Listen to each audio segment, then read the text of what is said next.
Selamat pagi semuanya. Suara saya bisa terdengar? Selamat pagi, Bu. Bisa. Ini kelas apa ya, Dek ya? Kelas A, Ibu. Oh, jadi Hari Senin. kelas A yang hari Senin. Iya, Kita udah pernah pertemuan apa belum sebelumnya? sudah pernah, Ibu, secara luring.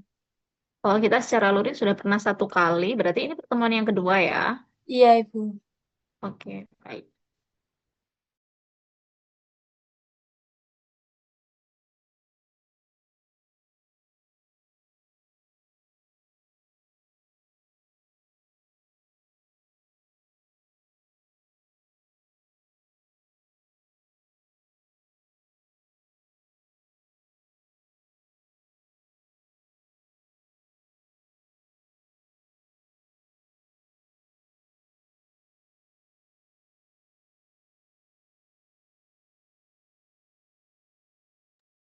Baik, sebelum kita mulai, minta tolong semuanya untuk on cam.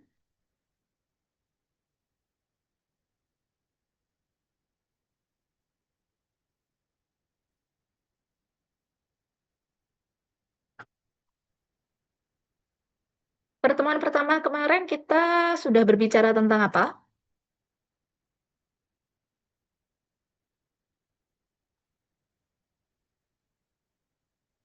Ada yang ingat? Kemarin pertemuan pertama kita membahas tentang apa? Formulasi sediaan banyak malam. Oh iya, tentang formulasi sediaan bahan alam. Nah, kemarin kita udah berbicara tentang formulasinya, contoh-contoh formulasi yang dilakukan gitu ya. Bagaimana mengatasi permasalahan-permasalahan utama apa aja sih sebenarnya kalau kita memformulasi, kita berupaya untuk memformulasi sediaan dari bahan alam. Nah, sekarang kita akan masuk ke uji praklinik dan uji obat tradisional, uji praklinik dari obat tradisional. Jadi, memang kalau tahapannya, kalau untuk sediaan bahan alam itu kan mulai dari jamu dulu ya. Kalau jamu itu kan kita tahu bahwa dia itu nggak akan, eh jamu itu dia lebih sederhana peraturannya karena kemarin kita sudah bahas dia itu berasal dari ramuan tradisional yang sudah digunakan secara turun-temurun dari tiga generasi. Jadi pengujian aktivitasnya itu adalah pengujian yang bersifat empiris gitu. Nah, kalau naik lagi ke obat herbal tradisional, dia itu pengembangan dari jamu, tetapi bahan-bahannya sudah distandarisasi. Nah, sudah distandarisasi ini, terus kemudian kalau kita mau masuk dia ke fitofarmaka, di mana fitofarmaka ini posisinya itu sudah hampir sama dengan obat konvensional. Jadi dia udah masuk ke obat modern. Apa itu namanya? Dia udah setara dengan obat modern kalau ke fitofarmaka. Nah, di sini udah nggak boleh lagi dia itu eh, sudah tidak boleh lagi dia empiris pengujiannya. Jadi sudah harus ada uji praklinis dan juga ada uji klinis gitu. Sekarang kita bahas dulu untuk uji praklinis dari obat tradisional. Fitofarmasi sendiri itu adalah suatu obat berbahan alam yang telah terbukti keamanan dan khasiatnya melalui uji ilmiah lengkap, termasuk uji praklinik dan uji klinik pada manusia. Jadi di sini tolong dipahami dulu bahwa uji praklinik dan uji klinik ini merupakan pembeda dari obat herbal tradisional dan juga jamu untuk tatanan obat tradisional. Jadi fitofarmasi ini atau fitofarmaka ya, itu diposisikan dia itu setara dengan obat modern, hanya berbeda pada sumber bahan aktif yang berasal dari herbal aja. Jadi kalau sudah memasuki uji praklinik, sudah memasuki uji klinik dan itu sudah diakui sebagai fitofarmaka, dia posisinya sama seperti obat modern.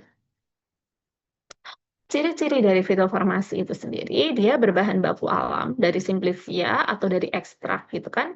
Terus kemudian telah dilakukan uji praklinik. Contohnya adalah uji praklinik ini meliputi uji aktivitas farmakologi, uji toksisitas akut, terus kemudian subkronik dan kronik. Kemudian telah dilakukan uji klinik fase 1 sampai 3. Kemudian juga produksinya itu sudah didaftarkan CPOB, sudah mengikuti CPOB, memiliki standarisasi ekstrak tentu saja ya karena fitofarmasi kan di atasnya obat herbal terstandar. Jadi dia sudah harus terstandar dulu bahannya. Terus kemudian diakui sebagai obat berbahan alam dengan klaim medis yang valid. Jadi dia sudah dianggap valid gitu. Nah, di sini ada beberapa perbedaan antara jamu dengan OHT. Dari kalau dari sisi basis buktinya, jamu itu dia berbasis empiris gitu. Jadi buktinya masih berupa bukti empiris aja. Terus kemudian kalau OHT dia itu sudah dilakukan uji praklinik aja. Nah, kalau dia uji praklinik aja, maka di sini dia masih setaranya OHT. Tapi kalau fitofarmasi dia sudah uji praklinik dan juga uji klinik. Selanjutnya, dari standarisasi. Nah, kalau jamu itu tidak wajib distandarisasi. Jadi nggak harus ada standarisasi untuk jamu. Tetapi kalau obat herbal terstandar, namanya aja terstandar gitu ya. Jadi sudah ada standarisasi untuk bahan bakunya. Terus kemudian, eh, kalau untuk fitofarmasi, nah dia pasti sudah di atasnya obat herbal terstandar, jadi juga harus terstandar karena dia kelanjutannya gitu ya. Terus kemudian untuk dari sisi produksi, kalau diproduksi dalam jumlah besar masuk ke industri, jamu dan OHT itu masih menggunakan cara pembuatan obat tradisional yang baik. Jadi masih menggunakan standarnya adalah standar dari CPOTB. Tetapi untuk di fitofarmasi gitu, dia sudah diklaimnya itu sudah diakui setara dengan obat modern. Jadi dia sudah menggunakan CPOB, bukan lagi CPOTB. Terus kemudian klaimnya untuk jamu itu sudah masih tradisional. Jadi klaim tradisional diakui secara turun-temurun dapat menurunkan apa dan apa gitu. Tapi kalau untuk HT dia sudah ada klaim ilmiahnya dengan uji praklinik. Sedangkan kalau udah fitofarmaka atau fitofarmasi itu dia klaimnya sudah medis. Jadi klaimnya medis dia sudah ada uji kliniknya. Selanjutnya untuk statusnya ini ada obat kalau jamu produk tradisional, kalau HT obat herbal terstandar, sedangkan kalau untuk fitofarmasi adalah obat herbal yang setara dengan obat modern. Jadi dia sudah disetarakan dengan obat modern. Contoh klaimnya, kalau untuk jamu gitu ya, dia sebagai membantu menyegarkan tubuh, terus kemudian untuk memelihara stamina. Nah, itu adalah untuk jamu. Sedangkan kalau untuk obat herbal tradisional, itu berdasarkan dari uji praklinik, dia boleh mengatakan dia untuk antiinflamasi gitu. Tetapi berdasarkan dari uji prakliniknya.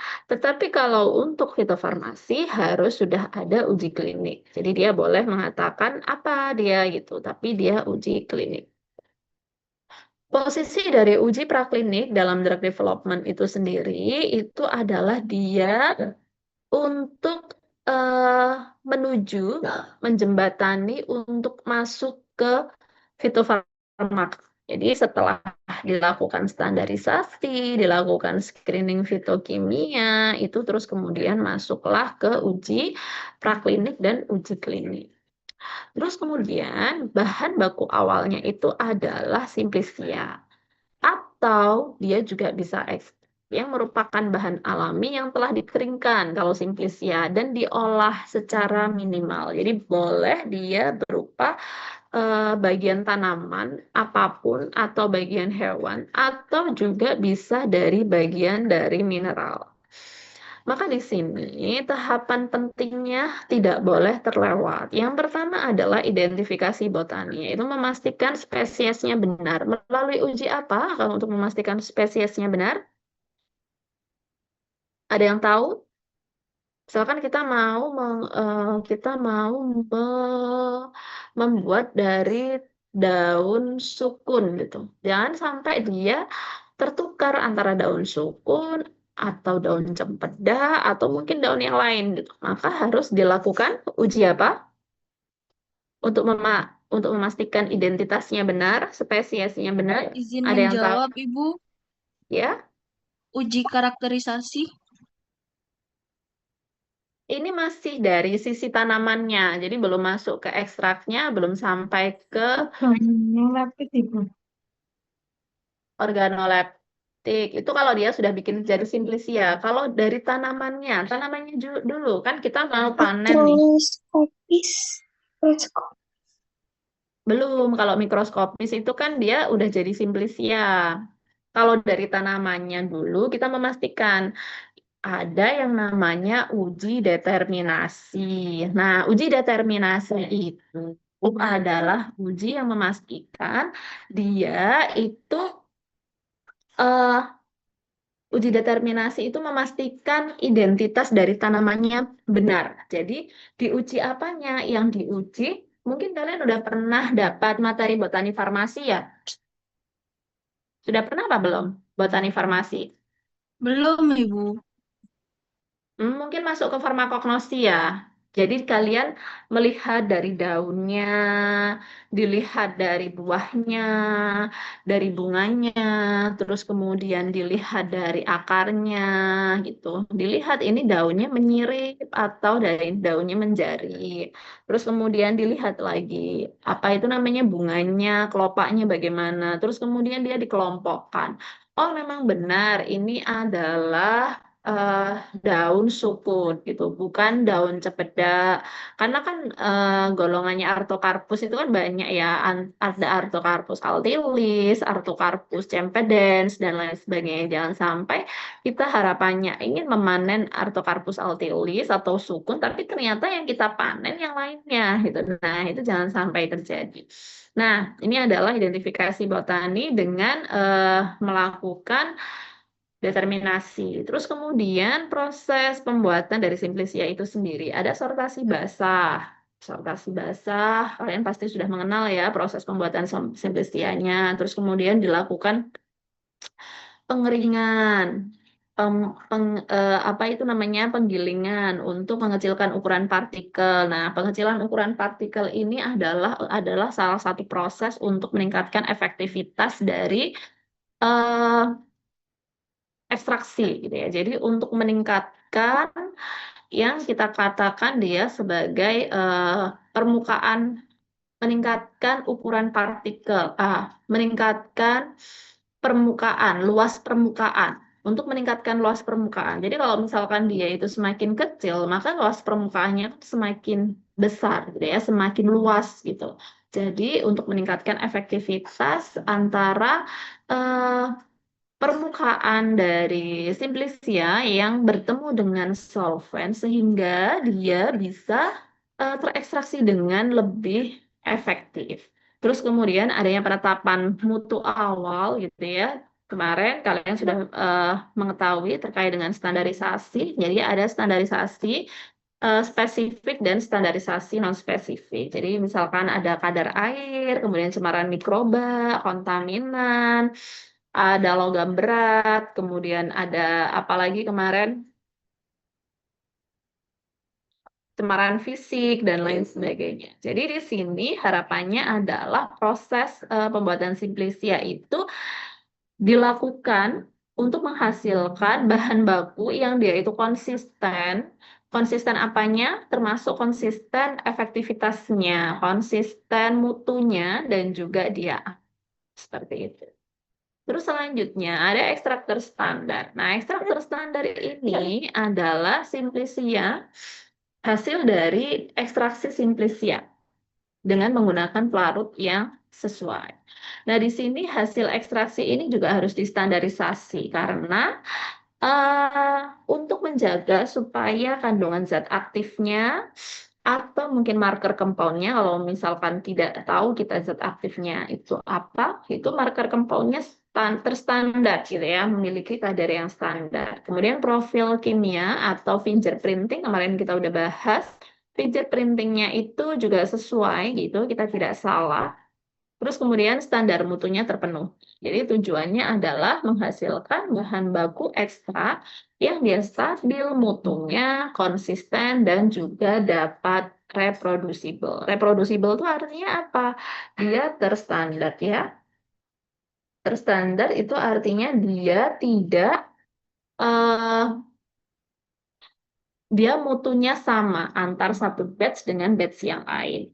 Terus kemudian selanjutnya ada uji fitokimia. Nah, uji fitokimia ini kemarin kalian juga sudah mendapatkan bahwa ini ada termasuk pada standarisasi. Jadi identifikasi golongan senyawa, mulai dari alkaloid, flavonoid, saponin, terpen, steroid dan lain sebagainya. Terus kemudian penetapan marker compound, mulai dari sisi kualitatif maupun kuantitatif marker compound.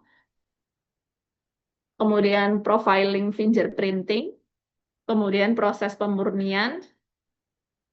Jadi tujuannya adalah untuk mengetahui komponen kimia dalam ekstrak dan potensi bioaktifnya sebagai dasar dari klaim farmakologi. Jadi kita tahu sebenarnya ada senyawa apa saja sih dalam sampel tersebut. Jadi kalau kita sudah tahu ada sampel apa aja, maaf, ada senyawa apa saja di sana, kita bisa menebak sebenarnya di sini yang beraktivitas atau yang memberikan aktivitas farmakologis itu sebenarnya yang mana. Nah, di sini ada uji praklinik. Nah, ini adalah uji praklinik itu adalah uji yang dilakukan pada hewan coba. Jadi kalau praklinik itu dia masih dilakukan pada hewan coba. Sedangkan kalau uji klinik itu dilakukan pada pasien, pada manusia, baik itu manusia sehat ataupun pada manusia yang sakit atau pasien, gitu ya. Jadi di sini uji praklinik ini merupakan gerbang terakhir sebelum obat herbal itu dapat diuji pada manusia. Kita lihat dulu. Tanpa uji praklinik yang memadai, tidak bisa masuk ke tahapan uji klinik dan tidak bisa dijadikan fitofarmaka. Jadi uji klinik itu sudah dilakukan pada manusia, baik itu manusia sehat ataupun pada pasien, baik itu dalam jumlah kecil ataupun dalam jumlah besar. Nah, sebelum masuk ke uji manusia ini, maka dia harus data uji prakliniknya sudah harus lengkap dulu. Dipastikan dia memang aktif pada hewan coba. Terus kemudian dosis efektifnya berapa.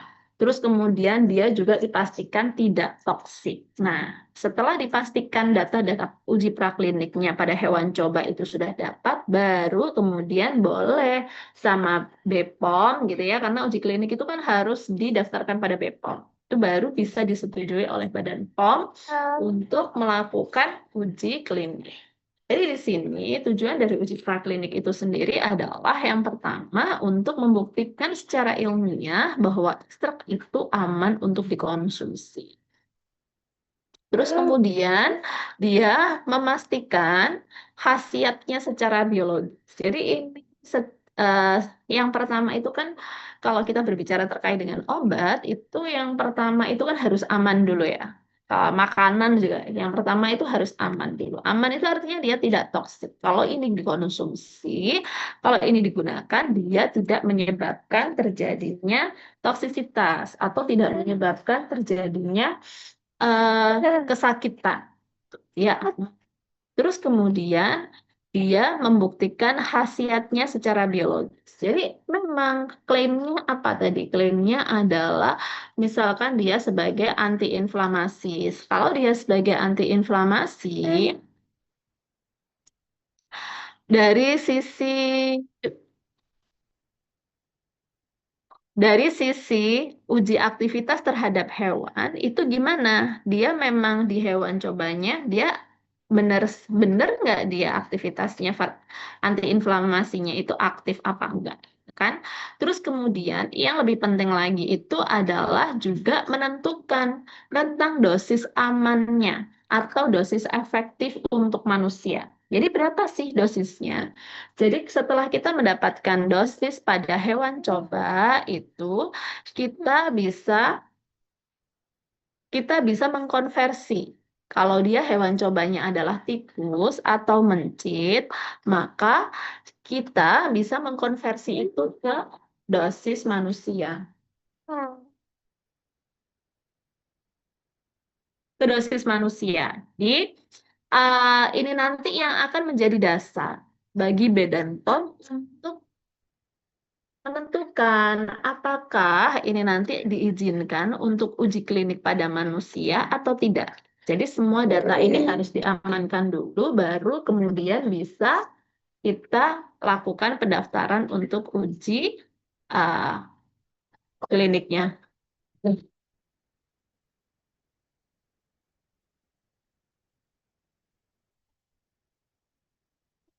Maaf ya, ini kayaknya banyak gangguan.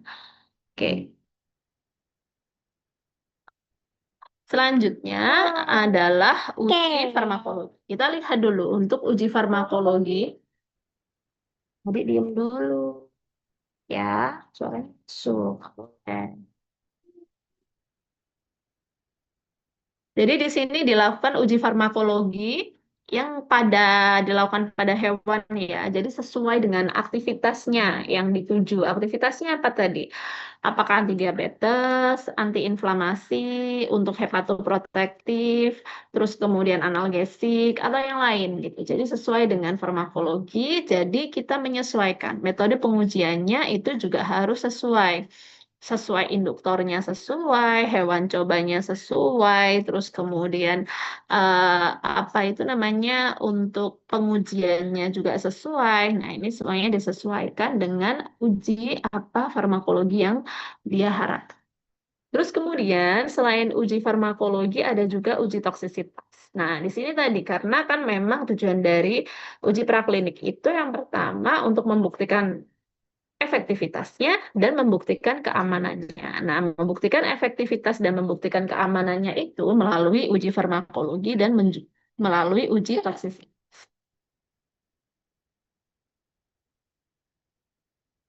Jadi di sini untuk uji toksisitas itu ada beberapa jenis, yaitu uji toksisitas akut untuk mendapatkan LD50. LD50 itu apa sih? LD50 itu adalah lethal dose 50. Jadi lethal dose 50 itu adalah dosis berapa yang dia bisa menyebabkan 50% kematian dari hewan coba. Nah, seperti itu. Jadi berapa sih dosis yang dibutuhkan untuk dia bisa menyebabkan eh, kematian dari 50% dari total hewan coba. Kalau berdasarkan dari yang kalian ketahui LD50 itu kalian bisa menebak nggak? Kalau semakin tinggi LD50-nya, maka dia semakin aman atau semakin toksik. Semakin toksik, Ibu. Coba sekarang diperhatikan ya, semakin tinggi LD50-nya. Jadi gimana? Misalkan kita hewan cobanya ada 20 gitu ya. Hewan cobanya ada 20. 50%-nya berapa sih? 10. 10. Oke. Dia ada 10 hewan coba. Kalau dia satu senyawa A itu bisa menyebabkan kematian dari 50% hewan coba pada dosis 100 miligram. Terus yang satunya dibutuhkan 10.000 miligram. Yang toksik yang mana? Yang lebih toksik yang mana? Yang lebih toksik apakah yang menyebabkan kematian 50% 100 miligram atau yang 10.000 miligram?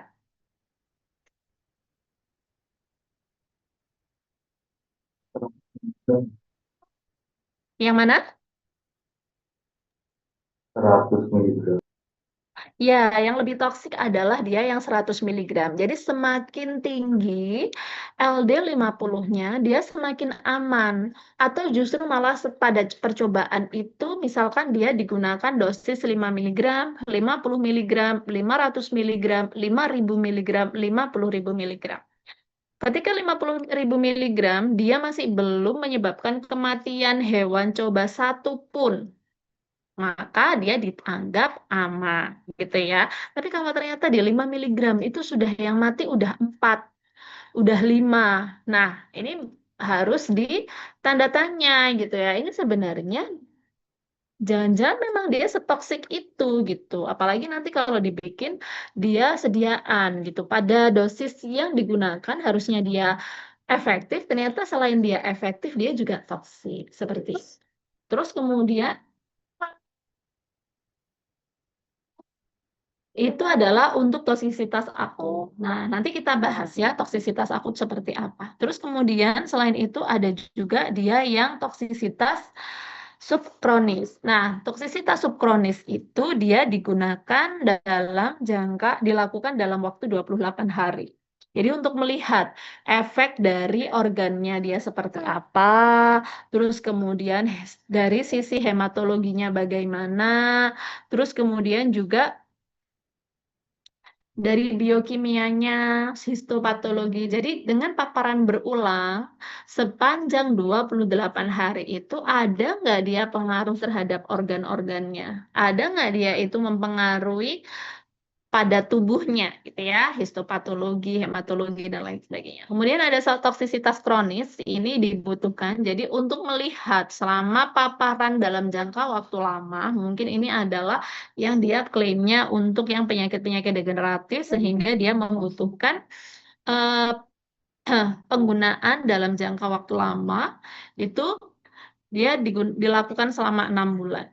Toksisitas kronis. Jadi di sini dia dilakukan pengujian dalam paparan berulang dalam jangka waktu panjang. Ini apakah dia memberikan efek yang tidak diinginkan? Terus kemudian ada juga uji genotoksik dan mutagenik. Nah, ini uji genotoksik dan mutagenik ini apabila dia yang disasar itu adalah sel-sel tertentu. Selanjutnya, uji klinik. Nah, uji klinik ini ada 3 fase. Fase 1, 2, dan 3. Yang pertama adalah untuk menguji keamanannya pada manusia yang sehat. Terus kemudian yang kedua itu untuk menguji efektivitasnya pada pasien dengan kondisi tertentu. Jadi kondisi tertentu ini biasanya jumlah pasiennya tidak terlalu banyak. Sedangkan untuk yang fase 3 itu adalah dengan pasien tapi dalam jangka waktu dengan jumlah yang lebih banyak. Jadi kalau yang fase 2 itu kita masih sedikit. Jumlah pasiennya masih sedikit. Terus kemudian dokumen yang diperlukan itu ada data toksisitas harus lengkap ya, data toksisitas. Tadi misalkan dari uji subkronik gitu ya, dari uji subkronik. Data ginjalnya gimana setelah paparan subkronik. Terus kemudian hematologinya gimana, heparnya gimana, terus kemudian histopatologinya gimana, terus kemudian dia menyebabkan iritasi nggak pada lambung, terus kemudian dia data hematologinya gimana setelah paparan ulang selama 28. Nah, ini harus lengkap dulu untuk masuk ke tahapan klinik. Terus kemudian ada data standarisasi ekstrak. Standarisasi ekstrak ini harus juga diketahui gitu ya. Seperti apa dia profil ekstraknya. Terus kemudian ada spesifikasi mutu. Nah, untuk spesifikasi mutu ini kita tahu bahwa yang distandarkan pada ekstrak ini seperti apa. Itu dia harus ada statement untuk di review oleh Badan POM untuk mengeluarkan izin uji klinik. Kemudian di sini tujuannya sendiri adalah untuk membuktikan bahwa efek klinisnya itu terukur dan aman pada manusia. Jadi sebelum itu dipaparkan pada pasien, sebelum dipaparkan pada manusia sehat, itu harus sudah ada profil yang mengatakan bahwa dia itu sebenarnya sudah aman pada hewan coba. Gitu. Baru kemudian boleh diizinkan untuk masuk uji praklinik. Kemudian produk bahan alam, ini yang sudah melalui evaluasi ilmiah, gitu, fitokimia, uji praklinik, uji klinik. Nah, ini boleh nanti dia masuk ke fitofarmaka. Diproduksi dengan standar CPOB, punya klaim medis, kemudian dapat diresepkan juga oleh tenaga kesehatan. Jadi ini adalah fitofarmaka itu merupakan level tertinggi dari klasifikasi obat herbal yang ada di Indonesia. Oke, ini adalah regulasi-regulasi nasionalnya ya. Jadi ada peraturan Badan POM nomor 12 tahun 2014 itu terkait dengan pedoman uji preklinik dari obat herbal. Jadi apa aja sih yang harus diikuti di sini? Jadi ada kriteria desain dari uji praklinik. Terus kemudian ada jenis hewannya, penetapan dosis, rute pemberian, kemudian ada parameter-parameter toksisitas dan efikasinya, terus kemudian eh, pelaksanaan GLP-nya, Good Laboratory Practice ya. Jadi good ini pengujiannya ini juga harus memenuhi eh, prinsip dari Good Laboratory Practice.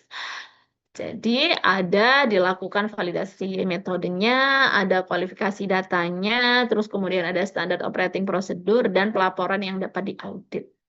Ini adalah beberapa standar-standar internasional. Nah, sekarang bagaimana standar etika pada hewan uji? Jadi, meskipun kita masuk pengujiannya itu praklinis pada hewan uji, itu tetap ada etikanya. Ada etika dalam penggunaan hewan uji. Ada 3R prinsipal gitu ya. Jadi prinsip 3R apa itu? Replacement, reduction, dan refinement. Jadi replacement itu adalah prinsip untuk mengganti hewan apabila memungkinkan. Jadi kalau misalkan memang dia itu hewan enggak bisa dilakukan selain pada hewan, misalkan pada sel atau pada enzim, pada menggunakan kit gitu ya, maka silakan diuji dulu dengan uji in vitro untuk memastikan keamanannya, efektivitasnya. Nanti kalau dia sudah uh, aktif secara in vitro, baru kemudian dilakukan uji in vivo. Jadi, terus selain itu juga jangan menggunakan jumlah hewan coba yang terlalu berlebihan gitu. Misalkan kita mau bikin pengujian dengan seri konsentrasi 20 hewan setiap kelompok. Padahal kita mau bikin 5 kelompok hewan coba gitu. Lima kelompok hewan coba, misalkan yang satunya kontrol positif, satunya kontrol negatif, terus kemudian yang kelompok tiga lainnya adalah yang seri dosis atau seri konsentrasi. Setiap kelompoknya menggunakan 20 hewan. Nggak boleh terlalu banyak. Karena itu nanti kalau misalkan di hasil akhirnya itu hewannya harus dimatikan gitu. Itu akan membunuh sekian banyak hewan gitu ya. Itu udah 100 hewan coba sendiri. Nah, itu tidak akan lolos etik. Jadi uh, harus meminimalkan jumlah hewan yang dia itu sudah bisa muncul secara datanya sudah bisa dianalisis dan juga dia sudah menunjukkan apa ya variasi yang relatif bisa dianalisis gitu. Jadi ada prinsip reduction. Terus kemudian refinement. Refinement itu adalah meminimalkan penderitaan hewan. Misalkan mau dilakukan pengujian antiinflamasi gitu. Antiinflamasi. Mungkin kalau untuk antiinflamasi cukup dengan pemanasan gitu dengan hot plate pada suhu sekian gitu. Misalkan suhu 30-40 derajat Celcius. Nggak harus dia harus dipotong organnya, dipotong tangannya untuk melihat apakah ini analgesiknya ya analgesiknya aktif atau enggak. Jadi nggak usah yang terlalu ekstrim. Jadi kita lihat dulu metodenya seperti apa dan meminimalkan penderitaan hewan. Nah, ini yang harus dilakukan. Nah, maka dari itu sebelum masuk ke uji praklinik itu biasanya kita akan eh, melakukan uji etik dulu, akan direview dulu. Jadi metodenya kita tulis semuanya, terus kemudian kita masuk ke komite etik penelitian hewan. Jadi kita akan direview metode-metode yang kita lakukan, sebenarnya metodenya seperti apa, kontrol positif, kontrol negatifnya apa, terus hewan cobanya yang digunakan berapa, pelaksanaan pengujian pada hewan coba ini berapa dan bagaimana. Nah, ini baru kemudian direview oleh ethical clearance, komisi etik. Kalau sudah lolos, baru boleh untuk dilakukan pengujian ethical clearance-nya. Terus kemudian ada yang disebut tadi ya toksisitas akut. Jadi toksisitas akut ini adalah pengujian reaksi toksik Pengujian reaksi toksik yang muncul segera atau dalam jangka waktu singkat. Biasanya dilakukan paparan dalam dosis yang besar selama 24 jam, diamati dalam waktu 24 jam. Jadi cukup dilakukan satu kali dosis atau beberapa dosis dalam 24 jam. Jadi bisa satu kali langsung dalam dosis yang besar atau dua kali. Nah, ini kemudian dilihat setelah paparan dosis besar itu nanti akan dilihat selama 14 hari. Ada nggak perubahan profil dari heparnya, ginjalnya, tekanan darahnya, terus kemudian hematologinya tadi itu ada penurunan sel-sel darahnya apa enggak? Ini dilihat. Nah, uji ini bertujuan untuk mengetahui tingkat bahaya awal dari suatu bahan sebelum dilanjutkan ke uji toksisitas yang jangka panjang. Jadi ini adalah yang pertama dulu dilakukan, toksisitas akut. Tujuan dari uji toksisitas akut adalah menentukan potensi toksik awal dari hewan atau senyawa. Toksisitas awalnya ya. Terus kemudian mengidentifikasi tanda-tanda toksisitas yang berupa perubahan perilaku. Misalkan perubahan perilaku itu apakah setelah dilakukan paparan si hewan coba ini akhirnya dia tidur terus. Yang awalnya dia aktif gitu ya, bergerak ke sana kemari, terus dia cuman diam aja, dia tidur. Terus dia tidak mau makan, diamati ya, dia tidak mau makan. Atau justru dia menjadi diare gitu ya. Nah, ini terus kemudian dicek juga respirasinya gitu. Pernafasannya masih normal nggak? Motoriknya, tadi motoriknya dia menjadi awalnya aktif, terus kemudian jadi males-malesan apa enggak. Terus reaksi saraf, terus kemudian mortalitas, kematiannya. Kemudian untuk menentukan LD50 atau untuk melihat kelas dari toksisitasnya,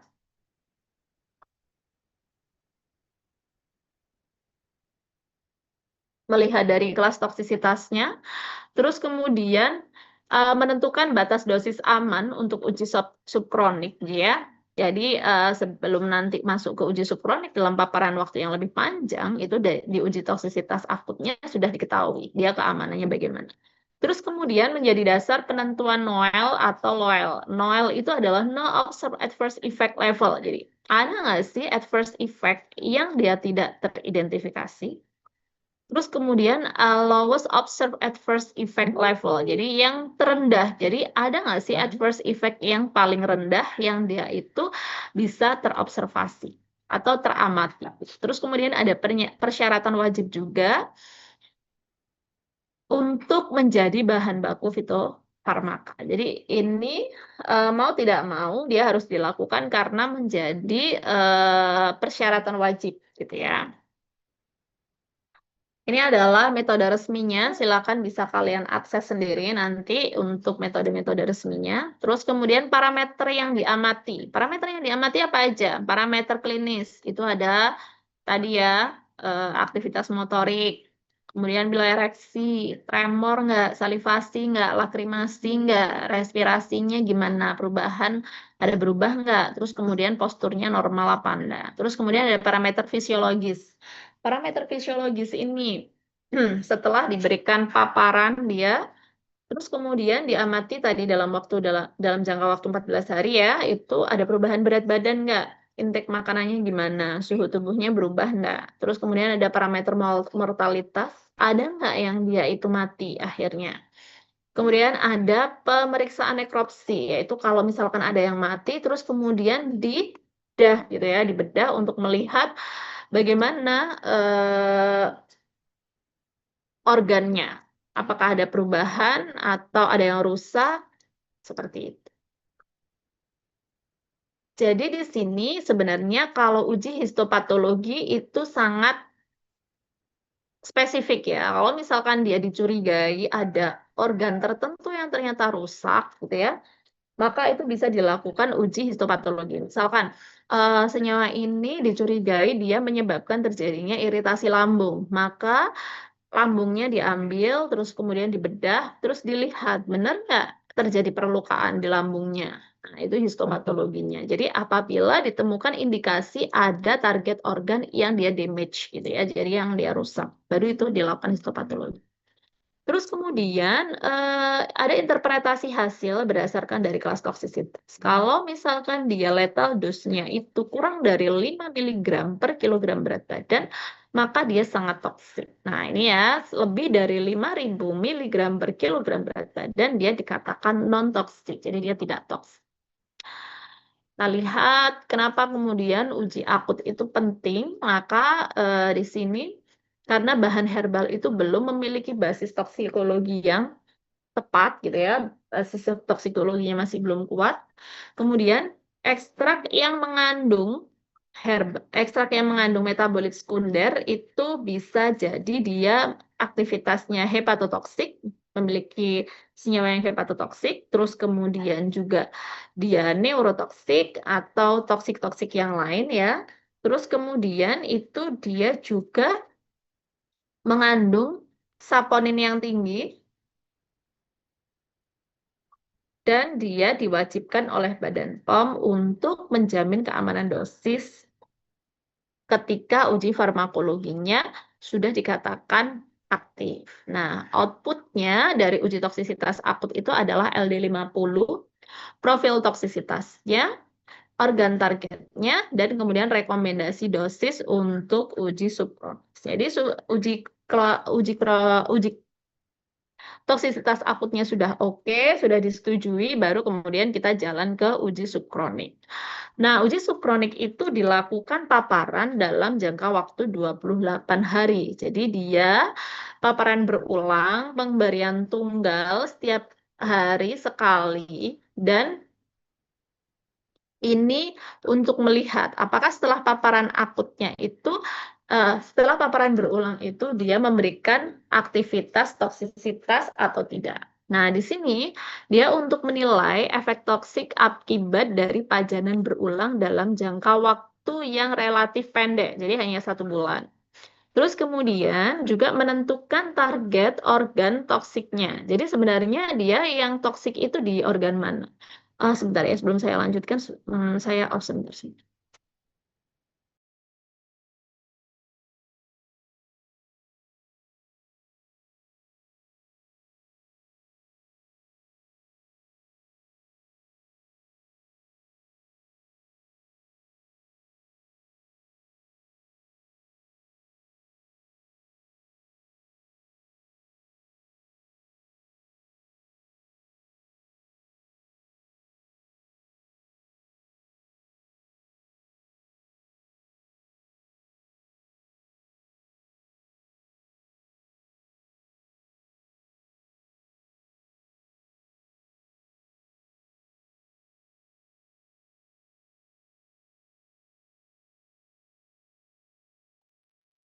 Oke, ya, kita lanjutkan. Jadi untuk menilai efek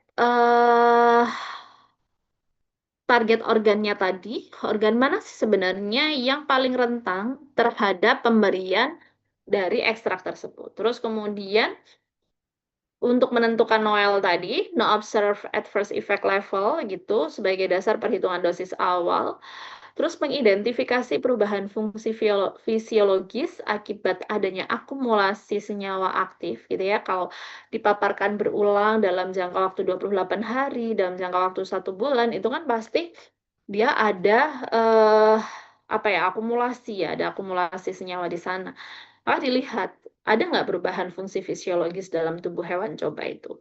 Terus kemudian menggambarkan keamanan dari penggunaan berulang pada manusia. Selanjutnya, ini pedoman-pedomannya, silahkan nanti dilihat. Terus kemudian desain uji cobanya. Dia menggunakan hewan uji, gitu ya. Ada tikus, jantan, betina, gitu ya. Dia sehat, umur hewan cobanya berapa, terus kemudian dibagi secara acak ke dalam masing-masing kelompok. Terus kelompok perlakuan itu umumnya terdiri atas kontrol negatif, dosis rendah, dosis sedang, dan dosis tinggi. Kalau di sini di uji toksisitas itu hanya ada kontrol negatif ya. Terus kemudian rute pemberiannya biasanya dengan secara oral atau sesuai dengan penggunaan klinisnya, dan lama pemberiannya adalah 28 hari. Ini bisa juga dilakukan satelit group. Jadi satelit group itu dia dipaparkan 28 hari, terus kemudian ditambah lagi 14 hari selebihnya, itu adalah untuk proses pemulihan. Ada nggak pemulihannya? Terus kemudian parameter pengamatannya apa aja ini yang bisa diamati? Yang pertama adalah observasi klinis harian. Jadi selama dipaparkan, mulai dari hari pertama sampai hari terakhir 28 hari itu dilihat ada nggak perubahan kulit, bulu mata, respirasi, dan lain sebagainya. Terus kemudian juga diukur berat badannya. Terus kemudian ada pemeriksaan hematologi. Ada pemeriksaan biokimia serum, terus kemudian urinalisis dan nekropsi atau pemeriksaan organ setelah paparan 28 hari, jadi dia hewannya dimatikan, gitu ya. Setelah 28 hari, kalau misalkan nggak ada yang mati hewannya dimatikan. Untuk apa? Untuk kita melihat histopatologi dari masing-masing organ. Kita ngecek organ-organnya di dalam tubuhnya itu masih normal apa enggak. Nah ya, ini adalah hasil yang kita dapatkan. Ada efek toksik sistemik nggak? Organ yang tertarget toksik nggak? Ada perubahan fungsi fisiologis nggak? Ada NOEL atau LOEL-nya gimana? Interpretasi hasilnya, jika tidak ditemukan efek toksik yang signifikan, ekstrak atau herbalnya dianggap aman untuk penggunaan jangka pendek dan dapat dilakukan ke uji kronis atau uji klinik selanjutnya. Gitu ya. Maka apabila ditemukan ada perubahan signifikan pada organ atau fisiologisnya, maka harus dicek dulu. Bagaimana sih mekanisme dia bisa menyebabkan kerusakan organ ini? Kemudian dilakukan uji tambahan untuk memastikan apakah memang benar ini organnya rusak karena pemberian ekstraknya atau karena ada yang lain gitu. Terus kemudian dilakukan reformulasi ekstrak apabila perlu. Misalkan tadi, oh ternyata kita dapat nih yang apa itu namanya yang menyebabkan kerusakan hepar itu adalah saponinnya gitu. Bisa nggak ini saponinnya dihilangkan dulu, jadi difraksinasi seperti itu. Oke, ini adalah relevansi untuk obat tradisionalnya. Jadi, untuk menilai keamanan dan menjadi dasar perhitungan dosis untuk uji fase klinik. Terus kemudian ada toksisitas kronis. Ini bukan subkronis lagi ya, ini udah kronis. Toksisitas untuk melihat efek toksik paparan berulang selama 90 hari. Nah, ini dia selama 3 bulan untuk mengidentifikasi organ target toxicity yang mungkin dia tidak muncul pada paparan 28 hari tadi. Terus kemudian menilai akumulasi zat atau metabolitnya, mengidentifikasi histopatologi dan persyaratan OHT. Jadi ini masih sama ya. Kita tadi intinya itu tadi hasilnya dari 28 hari bagaimana, terus kemudian diperpanjang lagi menjadi 90 hari. Rancangan percobaannya itu ada 4 kelompok, yaitu yang kelompok kontrol dosis rendah tinggi sama rute pemberiannya oral, durasinya 90 hari. Terus kemudian aspek apa saja yang harus diamati? Ada perubahan aspek fisik nggak? Aktivitas sama aja. Ini semuanya diuji. Hampir sama ya. Ini urinalisis, biokimia, terus kemudian histopatologi gitu ya. Nah, ini adalah parameter utamanya sudah bukan lagi aktivitasnya, tetapi ada adverse effect nggak yang berkaitan dengan penggunaan dosis. Terus kemudian ada toksik pada organ nggak? Terus kemudian ada hubungan dosis dengan respon nggak? Terus kemudian ada potensi akumulasi toksik. Kalau misalkan di sini dinyatakan dia aman, maka bisa masuk ke toksisitas kronis yang lebih panjang 6 bulan gitu kan. Atau masuk ke uji klinis fase 1 atau 2 sesuai dengan regulasinya. Jika ada toksisitas yang signifikan pada organ tertentu, maka sama dilakukan evaluasi, modifikasi, dan reformulasi. Oke. Ini kalau untuk toksisitas kronis ini bisa dilakukan 6 bulan sampai 12 bulan. Nah, ini untuk toksisitas kronis. Jadi untuk melihat tadi penggunaannya, kalau misalkan mungkin di 90 hari dia masih belum muncul. Ini diperpanjang lagi. ada nggak kerusakan secara progresif yang terjadi setelah paparan berulang selama sekian hari gitu ya, sekian bulan, 6 sampai 12. Jadi ini untuk mengidentifikasi risiko adanya kerusakan atau toksisitas degeneratif, fibrosis, neoplasia dini atau disfungsi organ yang dia digunakan untuk calon-calon obat herbal yang digunakan untuk penyakit-penyakit kronis.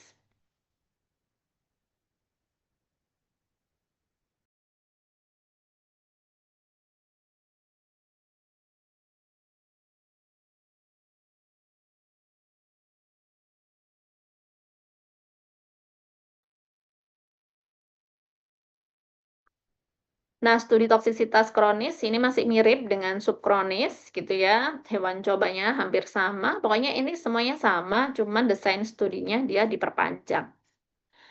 Nah, ini dia bisa difokuskan pada toksisitas spesifik. Apakah di reproduksi, ada di organ reproduksi atau teratogeniknya, genotoksiknya, neurotoksik, imunotoksik, dan karsinogenik.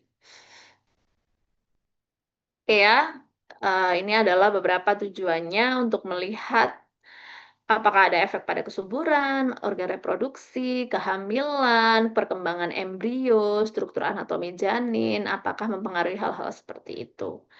Tuh. Oke. Kemudian mutagenesis untuk melihat apakah bahan herbal ini menyebabkan mutasi gen, kerusakan kromosom, anupleuti, atau yang lainnya. Toksisitas organ spesifik.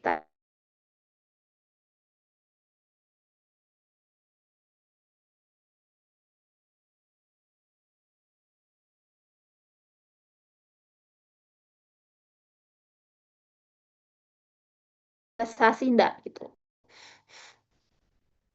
Karsinogenik gitu untuk melihat ada nggak dia berpotensi sebagai mutagenesis atau karsinogen.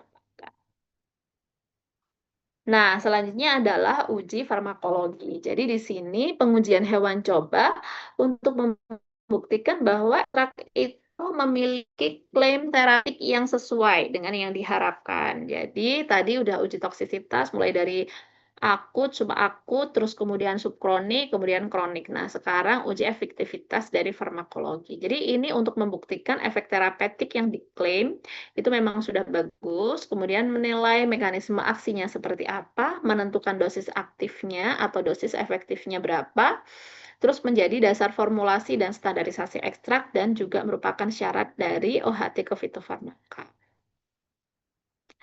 Jadi posisinya si uji apa itu namanya uji efikasi ini di mana sih?